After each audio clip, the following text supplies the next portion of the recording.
Hello, class. Welcome to week 2. We are still in chapter 1. I want to take just a couple minutes aside here and talk about professional ethics. We need to differentiate between professional ethics and our own personal ethics. Criminal justice jobs obviously are a little bit different than other jobs that are out there. There are a ton of jobs where your personal decisions, your personal ethical dilemmas and how you solve them will have no bearing on your employment. Criminal justice jobs just simply aren't on that list. Why is that? Why is it that those who are in criminal justice career fields are more affected by the decisions they make in their personal life? I think the best way to answer that question is that if you look at ethical decisions and the decisions you make as a criminal justice practitioner, the best way to see that in your mind's eye is that every decision is an interconnecting circle. It's going to connect to something else.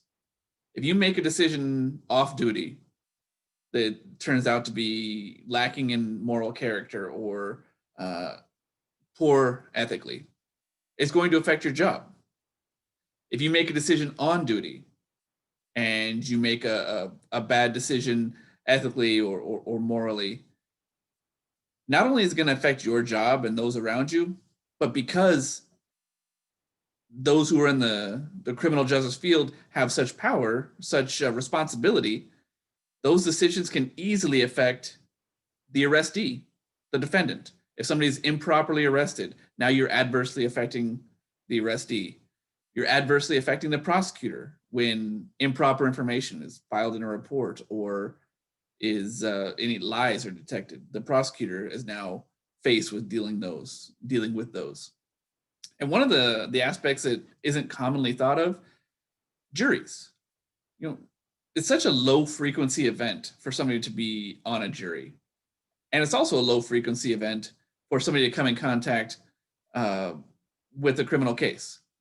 So imagine the effect on the perspective and the perceptions of a potential juror if the first case, maybe the only case they've ever sat on, turns out to reveal unethical behaviors on the part of a law enforcement officer. How is that going to skew their view towards law enforcement when they don't have a lot of other exposure? There isn't a big sample size. It's going to have a pretty adverse effect on that. So something else to keep in mind. Every circle connects with something else, and it's not always the known that's going to happen. You don't know where the effect is going to land, but it's not going to be good. So that's why ethical decisions and ethical dilemmas being solved in the correct way is so important. So if we are faced with, as criminal justice practitioners, if we're faced with all these behaviors that are supposed to be governed by proper decision making, no lying, no stealing, no cheating, things like that, the obvious. Let's talk about situations where police officers do lie, and why is it authorized? Is it moral? Is it just? Is it ethical for a police officer to lie? And I shared with you when I gave you a little bit about my background that I spent years and years undercover with LAPD. Obviously, with that much time, I lied to a lot of people. I lied about what I was doing and who I was. Was that an ethical decision? I want to present these scenarios to you, and I want you to put some thought into it because we're going to circle back to it in upcoming weeks. But just as we discuss this, think about that. Why is it okay? Why was it okay for me personally, in an undercover capacity, to lie to people if I'm supposed to be making ethical decisions? What about when I was a detective? My primary assignment as a new detective was to investigate sexual assaults. When I brought in a suspect of a sexual assault and told them about the evidence that I had against them, there were a lot of times where I embellished or even just outright lied about the evidence that I had. Was that ethical? Is that allowed? And if it is, why?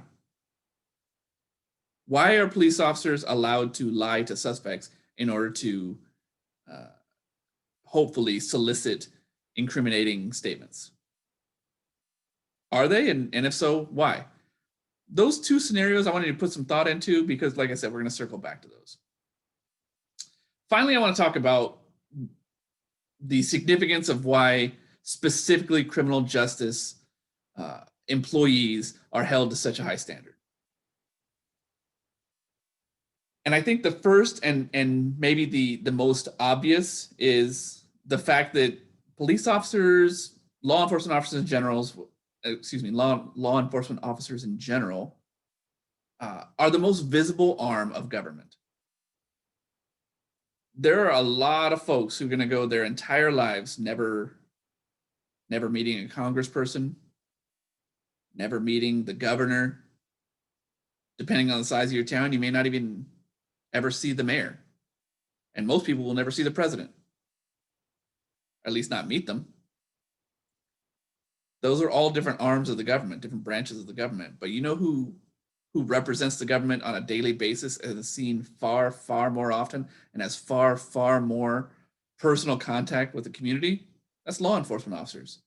So if you were the face of the government, if you represent the government and you make a poor decision that adversely affects the community, that personal relationship is going to amplify the effects, the negative effects of any decisions that's made by that law enforcement officer. So it's all about the personal, the interactions. When the governor makes a decision that I don't agree with, I can just kind of let it go.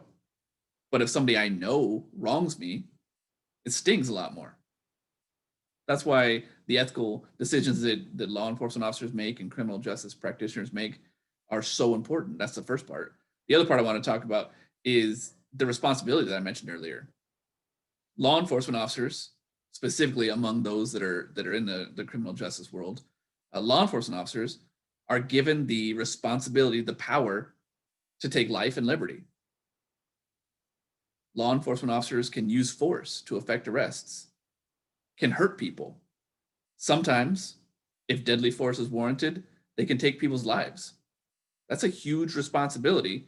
And if you're given that much responsibility, imagine how the ethical decisions that somebody makes are going to impact how you engage in those responsibilities.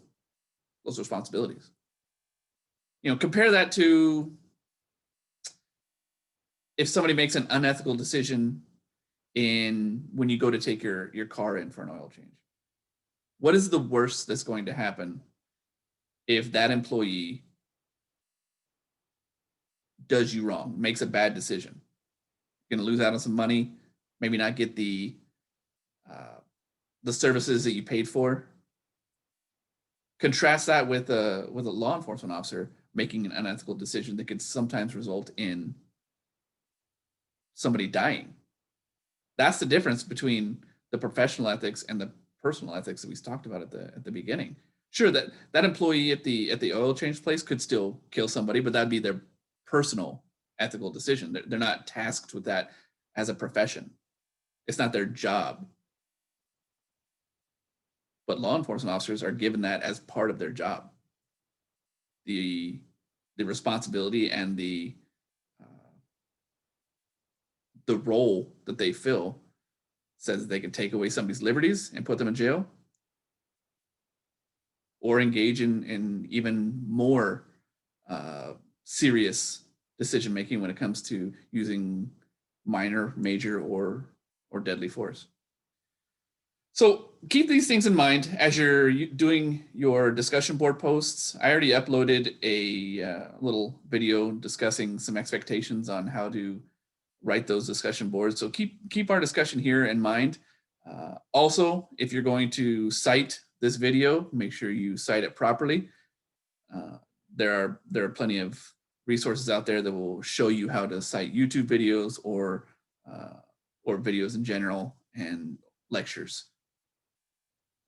Make sure you engage in, or also include a citation in general. Every post needs to have a citation. I can't stress that enough. I hope you enjoyed the rest of your week. And if you have any questions, by all means, reach out to me. I look forward to reading your discussion board posts and seeing the results of your exam at the end of this week. Take care.